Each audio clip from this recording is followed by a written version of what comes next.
샬롬 180일 성경 통독 71일차입니다. 오늘 우리가 함께 읽을 말씀은 열왕기상 17장부터 22장까지의 말씀입니다. 열왕기상 17장에서 22장까지는 선지자 엘리야에 대해 소개하고 있습니다. 엘리야는 구약의 대표적인 인물이요 선지자입니다. 북이스라엘의 아합 왕 때에 하나님께서 엘리야를 보내셨습니다. 하나님께서는 엘리야로 하여금 이스라엘 백성들에게 비가 없을 것을 예고하셨습니다. 하나님의 뜻과 계획이 그 가운데 있음을 볼 수 있습니다. 엘리야는 사르밧의 성문에 이르러 한 과부에게 마실 물과 떡을 요청합니다. 이때 과부는 아들과 함께 한 웅큼의 가루와 기름을 통해 마지막으로 음식을 먹고 죽으려 했다라고 말합니다. 그런데 하나님께서는 엘리야가 이 과부의 집에 머무는 동안 기적적인 방법을 통해 은혜를 통하여 양식이 끊어지지 않도록 하셨습니다. 이 기적의 사건이 지난 후 어느 날 과부의 아들이 병들어 죽게 되었습니다. 자신의 전부라 생각했던 아들이 죽자 이 과부의 마음은 미칠 듯이 아팠습니다. 그러나 하나님께서는 엘리야를 통해 죽은 과부의 아들을 살려주십니다. 이것은 단지 죽은 자가 다시 살아나는 놀라운 기적이 아니라 누가 참 하나님이신가를 점차 보여주는 것을 성경은 말씀하고 있습니다. 여호와 하나님께서 비를 관장하실 뿐만 아니라 인간의 생명도 주관하시는 분이심을 보여주고 있는 것입니다.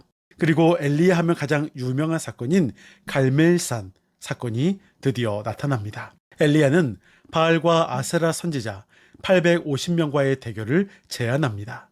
엘리야와 바알 선지자들은 각각 송아지를 택하여 각을 뜨고 나무 위에 올려놓고 각자의 신을 불러서 불로 응답하는 신이 참 하나님이라고 인정하는 대결을 벌입니다. 바알 선지자들은 크게 소리를 지르고 춤을 추며 나중에는 자신의 몸을 자해하면서 무아지경에 빠지지만 바알은 아무런 반응도 보이지 않았습니다. 그들과 다르게 엘리야는 요란하지 않게 다만 간절함으로 하나님께 기도합니다. 그리고 엘리야의 기도가 끝나자 하나님께서 불로 응답하십니다. 결국 이 대결은 하나님께서 승리하신 사건이요 하나님이 살아계신 분, 모든 역사와 삶을 주관하시는 분이심을 보여주는 사건이라 말할 수 있습니다. 대결 이후 아합은 엘리야가 바알 선지자들을 모두 죽였다고 아내 이세벨에게 보고합니다. 이에 이세벨은 사람을 보내 엘리야를 반드시 보복할 것이라 선언합니다. 그런데 어찌된 영문인지 이세벨의 말을 듣고 엘리야는 북이스라엘을 떠나 도망을 칩니다. 갈멜산에서 승리했음에도 불구하고 그는 자리를 피해 브에세바까지 도망갑니다. 갑자기 왜 이런 나약한 모습을 보일까요? 이해가 안 갈 수도 있습니다. 이세벨이 죽이겠다고 덤벼드니 엘리야 가운데 두려움과 공포가 사로잡혔을까요? 도망가는 중에 로뎀나무에서 잠시 휴식을 취합니다. 하나님께서는 엘리야를 쉬게 하시면서 몸을 회복하여 더욱 하나님을 찾게 하셨습니다. 그리고 하나님께서는 천사를 통해 엘리야를 만져주셨습니다. 엘리야가 다시 일어나 호렙산으로 갑니다. 호렙산은 하나님이 모세를 만나주셨던 장소이며 하나님이 이스라엘에게 처음으로 자신을 드러내 보이신 장소입니다. 이제 그곳으로 엘리야가 갑니다.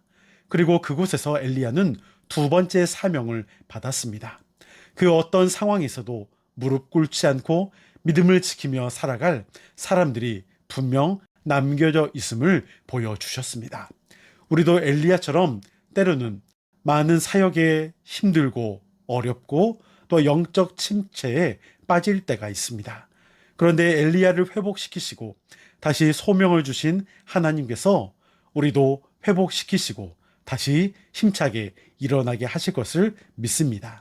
20장부터 22장까지는 엘리야의 이야기를 잠시 멈추고 아합에게 초점을 맞춥니다.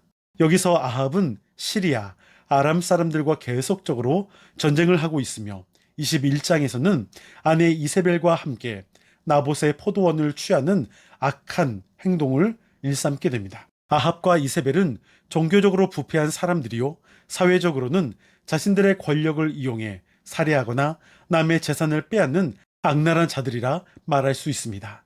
이제 하나님께서 악을 그냥 두고 보지 않으십니다.